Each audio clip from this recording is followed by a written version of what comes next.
Good afternoon and welcome to M.M.E. I'm your host, Blind Prime, and for today, we're going to be talking about the Beast mode for Beast Wars Tarantulas. But it's not Beast Wars Tarantulas, it's Transformers Legacy Tarantulas. Yeah. Lots of T's in this, lots of T's. Anyway, today we're going to talk about sugar.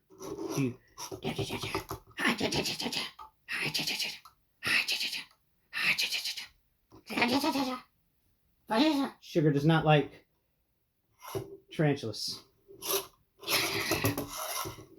She has fled. I don't know where she went, but that was a terrifying ordeal for Sugar the potato cat. Ah, she's back.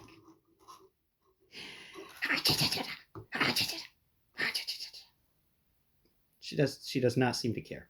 Okay, never mind. She's not scared of it. She's just apathetic.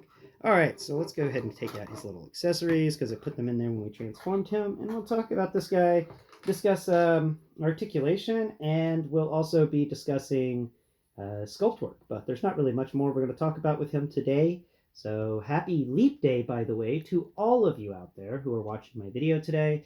Please go out and enjoy your free day you get every 4 years. I think it'd be cool if everybody got Leap Day off just completely, just nothing happened on Leap Day. That would be kind of neat. Give everybody just a day off. That would be neat.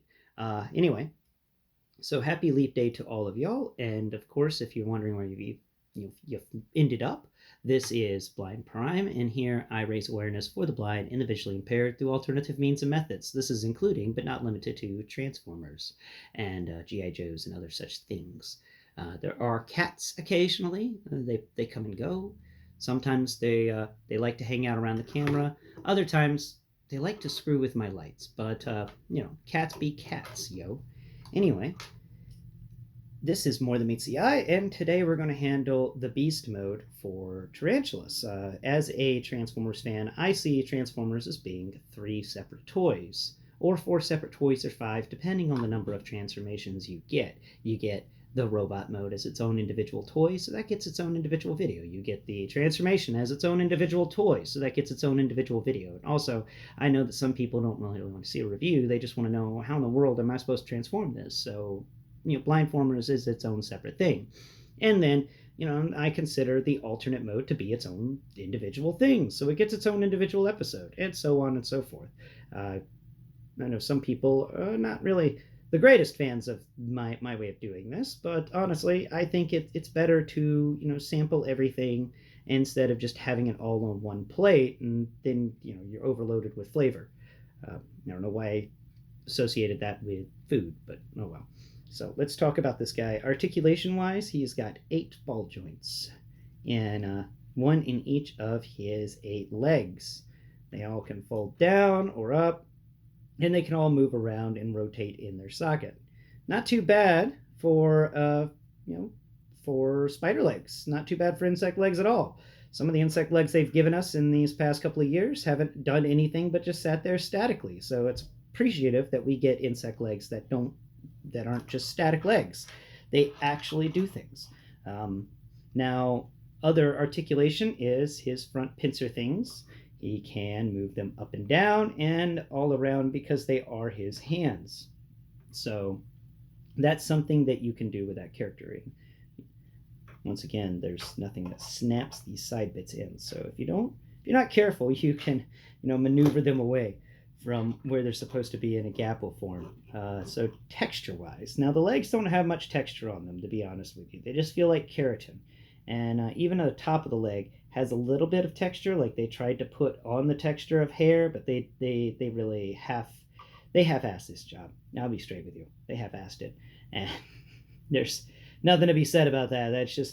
Those are just straight up insect legs with no sort of texture on them. But if you know anything about tarantulas or tarantulae, you know that they have hairy legs. So coming over here to the front, you got those nice little weird claws, like a crab would have, but for some reason this spider has them, so he's like a tarantulus mixed with a crab.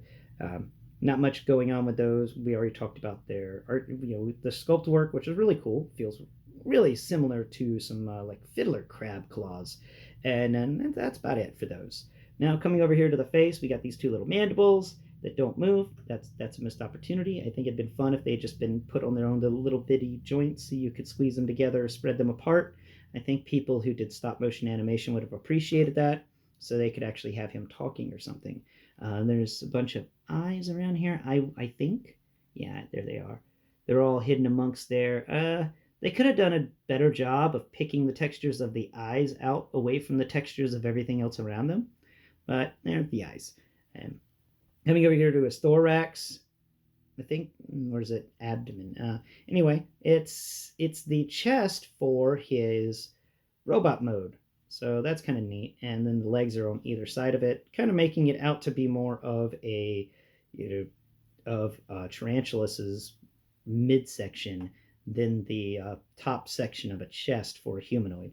Really, they did a good job with that. The hairy chest really blends in well with everything else around it. Good job.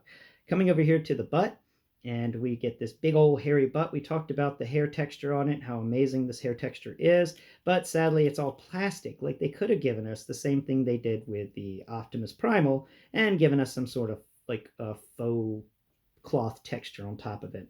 And then on the rear, we've got the two little spiky bits that are his little butt legs that handle the web.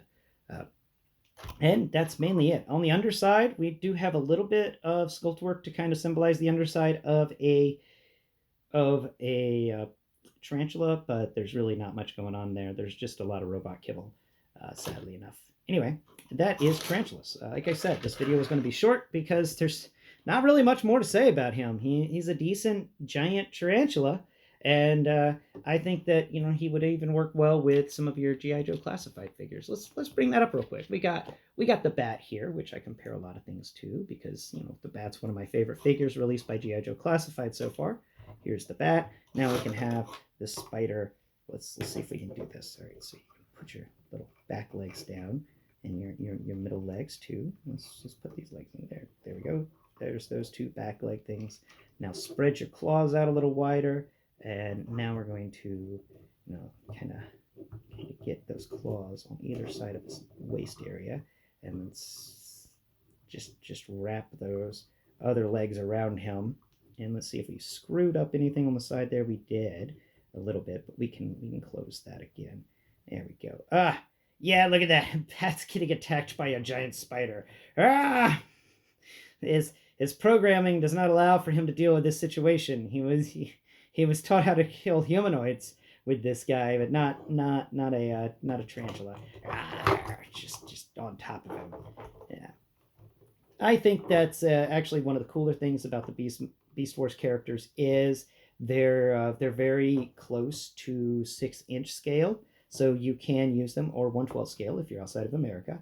You can use them with your G.I. Joe Classified or your Marvel Legends and stuff to have a really fun thing. And honestly, it's really enjoyable, with all this G.I. Joe Transformers crossover things. The Beast Wars characters are nearly spot on for size between a Transformer and a regular humanoid. Because if you remember from the show, the Beast Wars characters were smaller. So that's really cool and fun to know about, and that's something that you can do, mixing your Beast Wars characters with your G.I. Joe characters to have a really fun experience.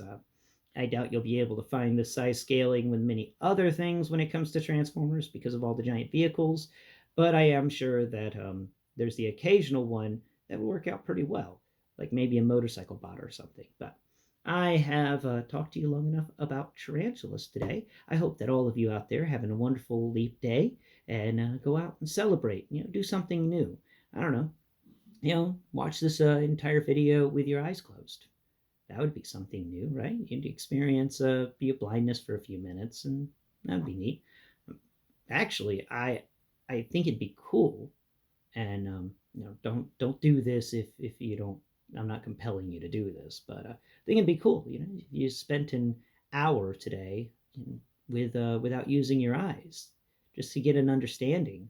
Turn the accessibility software on your phone, and then go blind for an hour and just play around with the phone software and learn about what I experience on a daily basis with my phone. But that's all I have for you today. Please go below, hit the like button, share, and subscribe. And I'll have the next Lego project, part 3, coming to you shortly. I just finished it the other day, and I'm just going over it for fine-tuning. Thanks again for watching, and until next time, bye-bye for now.